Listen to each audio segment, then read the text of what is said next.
Yes, people, how are we all? How are we all? It's absolutely freezing, isn't it, by the way? Honestly. Horrible. Horrible weather, as we say in Yorkshire. Horrible. Anyway. How are we all? How are we all? Yeah. Player ratings from the game yesterday. Tense, nervous game. A good game of football for the neutral, though. A lot of stuff from both sides, which you can be positive about. Also, a lot of stuff from both sides that you can, I guess, worry about. I think it was a unique game, quite a joy to watch in a certain light. Obviously, as a Leeds fan, looking at it from a Leeds perspective, there's a lot of things that made you nervous, a lot of things that potentially could have been a worry. But we'll get into that right now, and we'll get into the player ratings, and we'll discuss what I thought from the game and what I picked up from the game. Rating. First one, obviously, goalkeeper. Elan Meslier. We'll be quick with Elan. Should have saved the first one for me. It's not even the fact it's near post. You know, a lot of times you see it a lot in football these days. The orthodox thing of going across the keeper is kind of dying. It is. A lot of players disguise shots from post now. It's what happens because the expectancy is to go across. So the natural way of the goalkeeper is to go across, to go the far side, dive down.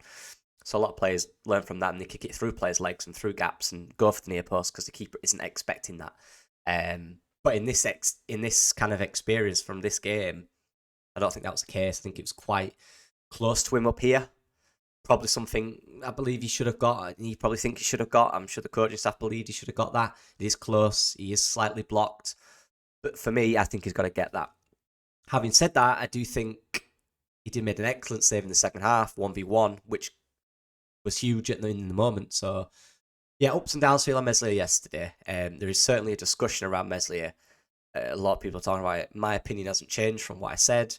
The way my perspective from a coach and an analyst perspective is different to, I guess the kind of fan reaction because I tried to consider, in the moment when Elan Meslier makes that mistake, he's screaming at the TV, right?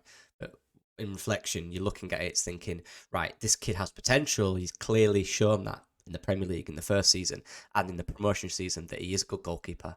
There's a lot there to like, and there's a high ceiling from Elan Meslier. And I do think, contrary to what other people have said, it's quite one end. I think there is potential to be a lot better.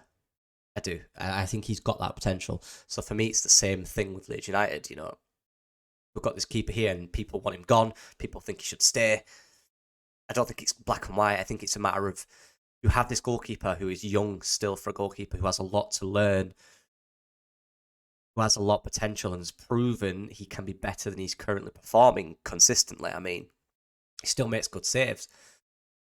So it's whether you buy your time with what we have now to allow him to flourish because the ceiling will potentially be a lot higher than any potential keeper you bring in at this level. Let me know what you guys think about that one. It's definitely a consideration. But I can't help my perspective on things from work and stuff. I back players. I try and figure out what is happening to a player. The why is important. I was talking to Joe about this and Max, shout out to those guys, about the why in football. Why is playing doing that? Why is that happening? Why isn't he saving these things? And these are things you have to consider what is going on. But anyway, that's a long chat about that. Let me know what you guys. I could talk for hours about that. But yeah, we'll go on to the next one. Fullbacks, and that is Sam Byram. I'll move my head. I'll move that for you. Sam Byram was good. Look, Sam Byram's a really good signing. He really is. He's brilliant.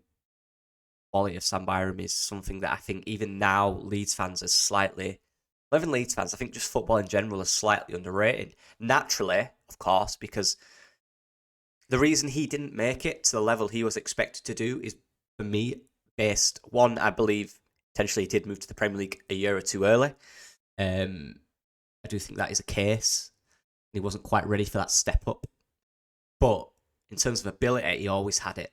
Hence why he got that early move to the Premier League. He always had that ability. Injuries has caused his career to not accelerate at the level he has.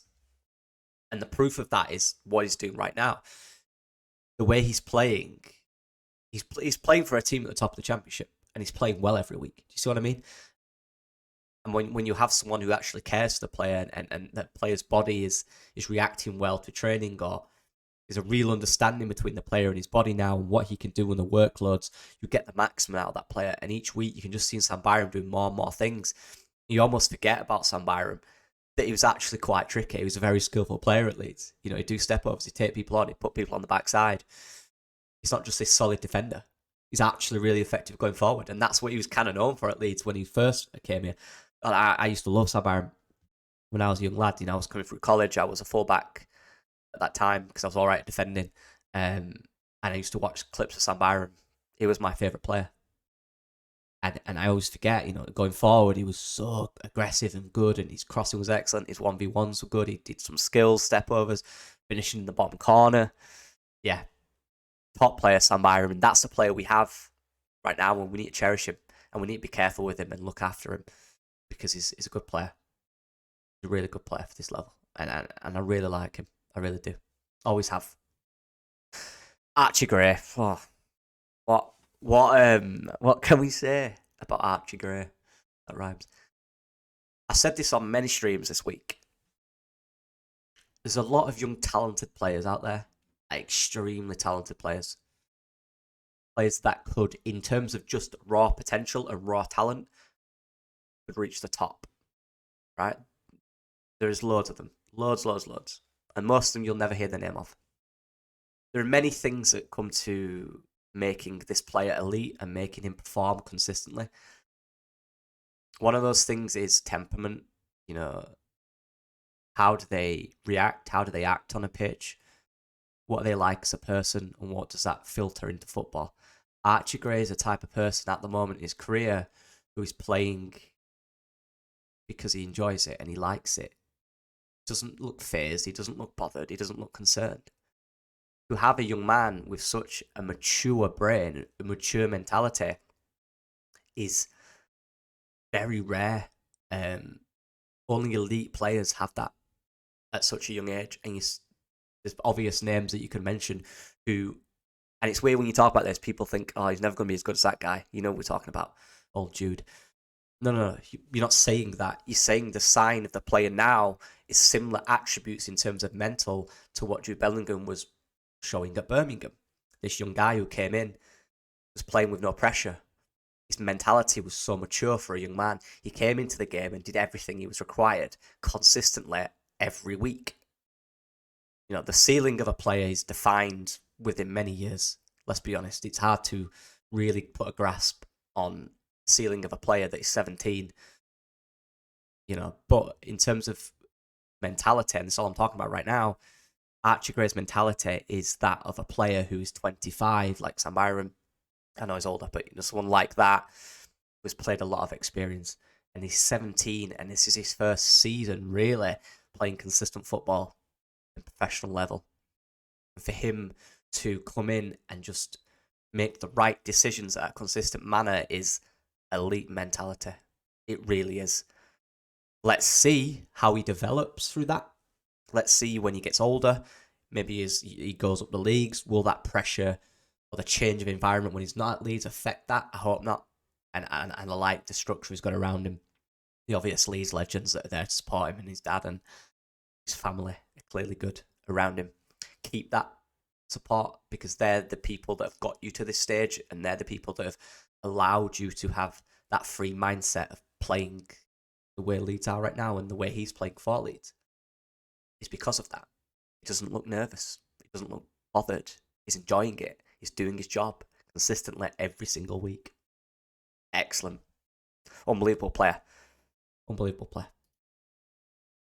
Strauch and Rodon. And this is stuff, they didn't have a bad game. I do think, there's no coincidence for me, I still think Strauch is feeling a little bit uncomfortable with the injury. And that's not mean he's playing bad. It just mean I don't think he's quite 100% yet.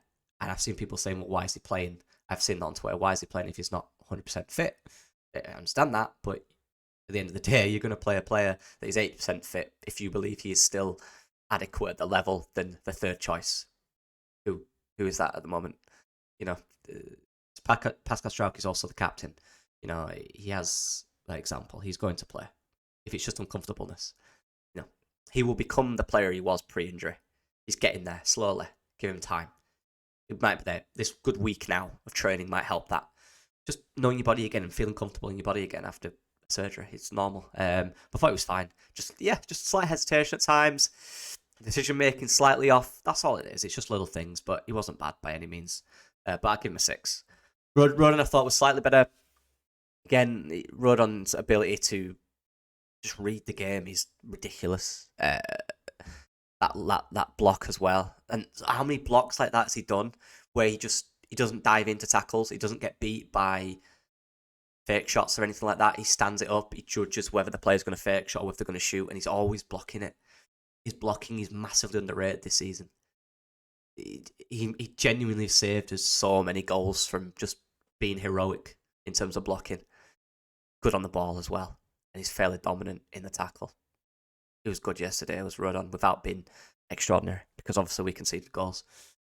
But yeah, fine. Again, not the highest rating from these two because they have set a good standard now, a solid standard, and we were exposed at times, which isn't necessarily down to them. But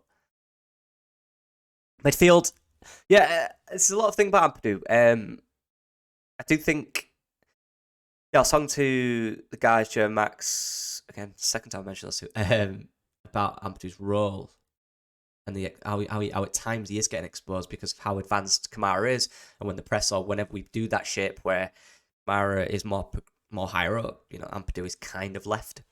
But still, at a lot of the time, that is a 1v1 situation, and although it's not ideal, yeah, I can tell you right now, as a coach, you are in that situation and you want your player to win that 1v1. The course principle of any football team is if you're in a 1v1 situation, you have to win your 1v1s. There's so many times teams don't win the 1v1s and then 3 or 4 seconds later, you've missed 2 or 3 1v1s all over the pitch and then they score. And I think the worst time was twice where he didn't win the 1v1s. The little passes, I think, we're often yesterday a little too slow, maybe slightly behind the player when they're making a run. There's little stuff like that. It's not a big issue for me at all. No player's going to stay at the level Ampadu stayed at the first whatever games. That was ridiculous. He's played a lot of football. And I was picking, even his click, even, Calvin Phillips had off games, Village United under Bielsa in the Premier League and in the Championship. He did. He had periods where he weren't great, where he weren't quite on it, where everything weren't quite working. He did get beat a little too easy once or twice. And that's fine. That happens. It's football. Do you know what I mean? That's fine. As long as he regains that level and this whole week now without a game, well, not whole week, but, an actual full week, no midweek, no international, we're doing well. And hopefully comes a little bit more assurance to the level that we are used to with Ampadu because he is a top player at this level, regardless. Byram was good again. A little quiet at times, I thought, but again, on the ball, he's excellent. He seems to pick the right pass, his way to pass, and it's just excellent. What can I say? I'm not going to say too much about Kamara. He's a good player. He picks the pockets really well. Look, him going forward, I don't necessarily think that's a Kamara problem. I think that's a system thing, right? That's something we need to figure out. If he is getting advanced, how do we cover that? How can we cover that? And usually you see a lot of times a fullback that tucks in, with Archie Gray. But of course, when Middlesbrough play a certain shape and they have extremely wide fullbacks that when they do break are ready to pounce, you then have to question, right, well, we can't really bring that fullback in because then the guy has got 30, 40 yards of space up the line to run into and then they're on the edge of your box within 2 or 3 seconds. These are things, it's football, it's tactics. There's so many stuff that you need to consider and it's get a bit much at times, but yeah, this is football. And you're playing against a side that is literally out to try and play against you. They're all professionals. They're all championship, just like us. Top managers, top players that have been through, broke all sort of rules to get in this level. To be a footballer in the championship is ridiculous. To be a coach in the championship, the level is you have to do 15, 20 years of top level coaching around wherever to do that. It's a tough gig. It's a tough gig. Everyone's trying to get edges over each other any second of the minute, any second of the game. So yeah, good task. But yeah, 6 and 7. These two were hard, man. These two were hard to judge. I've watched the game back, and I've also looked at the stats from the game. And it's quite contrasting. They both had quite similar games in terms of how effective they were. With similar goals as well. I think obviously Somerville is obviously a better player on the eye, but actually in terms of getting forward, James played a lot higher and often saw himself more on the last man. And I actually thought in terms of build up, James is improving at that. He's becoming more effective and he's choosing the simple option more often. And Parker's using him in a better way, in a right way. I like it. It's good coaching. It's what we like to see. But so how can I rate them? It's tough. I thought they both had. I can't just rate them based on some of those better in it. No, it's on the match and how I thought they were effective in the game. And I thought they both were kind of effective, but not at a level where I believe they can be. Great goals, great desire shown by both of them to get up, beat the fullback or the centre back, and score. That's what you like to see.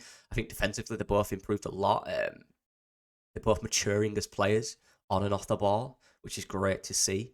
So I went for just kind of a solid 7. These two are becoming vital players for us, and they have been for weeks and weeks and weeks. Apart from the first maybe 4 or 5 games of the season, these two have got a goal or assist in any other game. So mental stats, and they're absolutely vital, and they've set a really high standard. And yesterday I thought they were decent. They were among that. Not at the elite level that they show at this level often, but a good level, a solid level. So I give them both a 7 because I just think they both, in their own way, they're different players. You've got to remember that. In their own way, they were both effective and both at times lost the ball in certain areas where they shouldn't. Decision making was off for both of them at times. They lost a few dribbles at times. That's fine. But they both affected the game in a way which they could, and they got 2 goals between them. So I'm very happy with them too. These two. I'll be quick on Perot. Look, nice penalty, lovely composed penalty. I personally had no fear he was going to miss. He's just calm, innit? He's a calm player, Joe Perot. I'm not going to talk about him too much this video. We'll talk about Georginio a little bit. I've said this about, for me, Georginio is a very luxury type player. He is good when he's free. He's good when he's confident. He's good when he's in space and he can just have fun. And I think this slightly more regimented role up top where he's in these physical battles, he's enjoying that and he's turning into more of a kind of structural player as well as a creative player. And so you need to balance it. With a player like Georginio, you can't take his creative freedom out of it because that's who he is. And you'll kill off the player if you do that. And I think Farkas trying to find the right way to make him and create freedom on the pitch for him to enjoy himself, but also be extremely effective with that at the same time and help the team by being that striker, that stretches the team, that makes the runs he does, and can hold the ball up as well and make runs in behind.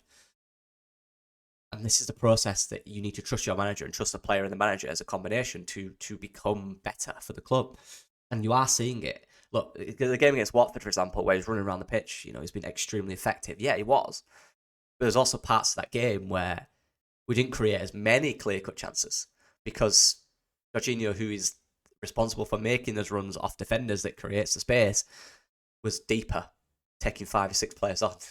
It's finding that balance, and his shooting was off, and that's something he has to work on. He has to just work on that clarity and calmness in front of goal for me. He snatches at the shots. He's not quite sure which corner he's going for. Like the 1v1 he had, I know the keeper made the save, but the keeper dived quite early down to that corner, and he still tried to fit it through that little corner. Don't do that, Georginio. Just relax in front of goal. Which is the biggest side? Aim for that. Because he can do it. He did it the other day. That great ball from Ampadu. Amazing first touch. Bottom corner, finished it. And once he gets that consistent finishing to his game and consistent decision making, he won't beat Leeds United. I'm joking. Well, he won't. He wouldn't be, would he? Yeah, let's just hope he does. But maybe after the summer, maybe in the Premier League when we get promoted, obviously, then he's really good and he helps us get Europe. But yeah, it's things he's got to work on. Georginio, he's still an outstanding asset and he's still amazing and he's still one of the best players in the league on his day, and he still does out extraordinary things every game that make you just go wow. Yeah, just finding balance with him in terms of being effective as a striker and also not losing that creative side, because that is a huge part of his game.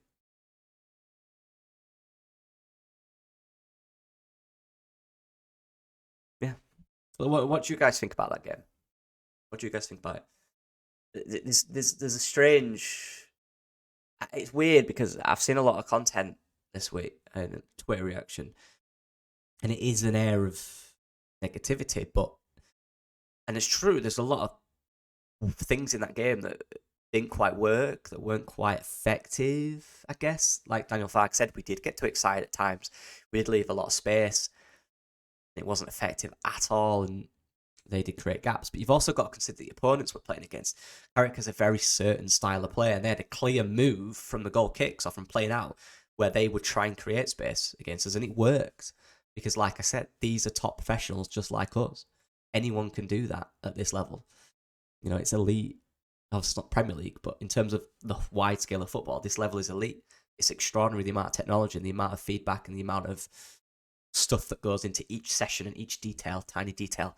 And their rotations were really good. They really did make us make a choice in terms of bring the centre-back out. We had to do that so they didn't overload the midfield. We couldn't drop our fullbacks too narrow because of the width they then had. When they brought that guy out, the both fullbacks just bombed forward. We tried to maintain a shape. But they got through 3 or 4 times. And that's going to happen. And that's then how you react to that and how you get into a shape to defend the central areas. And we're going to come up against more teams. Blackburn next week, for example, will do similar things. They're a transition team at times where they'll win the ball back or they'll lose the ball and then win it back, and then it's the reaction. And then you can also get up the pitch in 3 or 4 passes because of good movement. They're not a team that wants to dominate possession. They want to have the ball quickly and do some weird rotations that create spaces all around the pitch, overloads on certain areas, and that's what we need to be careful for. Whereas we're quite a heavily possession-based side who likes to have slow build-up, unless, of course, we win the ball from defence and that they have committed and we have space, we will counter because we are devastating in that. And it's that word balance. We just need to find and keep finding balance. There's games where we look excellent in that balance. There's games where you could argue we're too passive, and there's games where you could argue we've been slightly too aggressive. And there's been 1 or 2, 3, 2 or 3, 4 games where, for me personally anyway, we've got that balance right. I think Huddersfield was that. I know people were complaining, but you had to take in the schedule into account. You had to take in the game we had after that. There's a lot of considerations of why we didn't go full on in the second half. It makes perfect sense from a professional point of view, the player. You don't want to lose players from silly injuries when you're 4-0 up at Huddersfield, when you have a huge game a few days after, you know. But yeah, it's finally in balance. Let me know what you guys think. I'm not concerned about Leeds. I don't care about what these guys are doing above us unless they're losing. We just got to keep winning. And Ellen Road is a fortress, and we're unbeaten there. And we're looking very good there. We're looking like we're always finding ways to win, even if we don't play the way the manager wants, or we're not good in the way we play in terms of how effective we are. We're finding ways to win because we have that brilliance. We have that quality that can win you a game. We have them individuals that can create moments, even when we're not dominating. So yeah, I'm very happy. Ellen Road atmosphere sounded really good as well, which is always great. Yeah, let me know what you guys think. I appreciate all the support. Hopefully I'll be doing more, but I've got to finish my work. I'm getting there, all right? There'll be a lot of transfer videos, a lot of scouting videos, because that's what I enjoy doing. I love it. It's fun. Yeah, they'll be coming up mid-December. Don't worry about that. But yeah, I appreciate every one of you, and I'll see you in a bit.